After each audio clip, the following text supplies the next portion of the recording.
बिस्मिल्लाहिर्रहमानिर्रहीम। अस्सलाम वालेकुम बच्चों, आज हम आइए पाकिस्तान की सैर करें। सफ़ा नंबर 36-37 की पढ़ाई और इसके मुश्किल अल्फाज के मानी करेंगे। फैसलाबाद को पाकिस्तान का मैनचेस्टर कहा जाता है।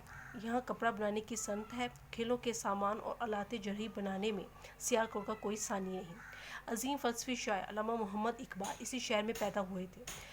वज़ीर आबाद में आला किस्म की चाकू छुरियाँ बनाई जाती हैं।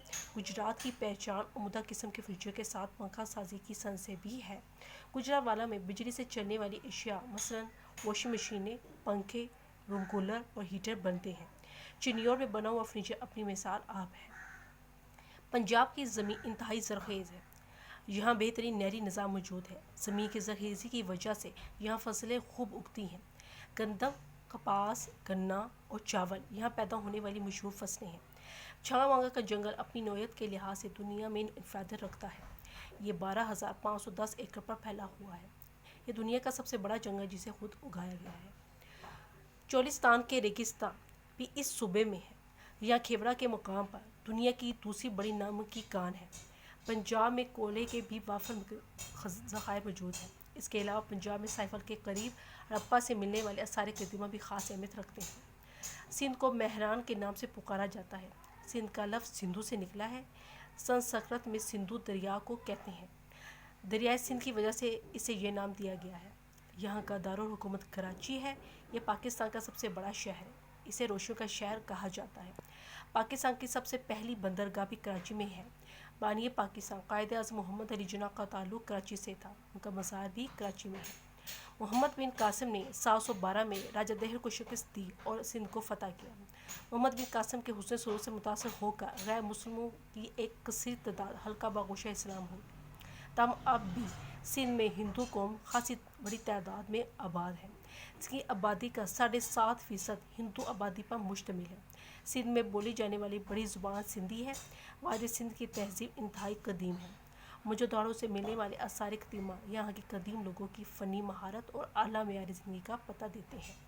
अल्फाज मानी: आसार कदीमा, पुराने निशान, खंडरात, संस्कृत, आर्या लोगों की असल ज़ुबान, पंखा साजी, पंखा बनाने की सनत, इनफरादियत, अलग शनाख्त रखना, फ़नी महारत, फ़न से मुतल्लिक़ कारीगरी, सनत, पेशा, दस्तकारी, फ़लसफ़ी, फ़लसफ़ा जानने वाला, नौयत, क़िस्म, कदीम, पुराना, ज़खायर, ज़ख़ीरे की जमा। ठट्ठा का कदीम तरीक़ी शहर इसी सूबे में है। यहाँ की जामिया मस्जिद और मंशर झील बहुत मशहूर है। यहाँ मकली का कब्रस्तान है। इसे दुनिया के बड़े कब्रस्तानों में शुमार किया जाता है। सूबा सिंध का ज़्यादातर रकबा बंजर और गैर आबाद है।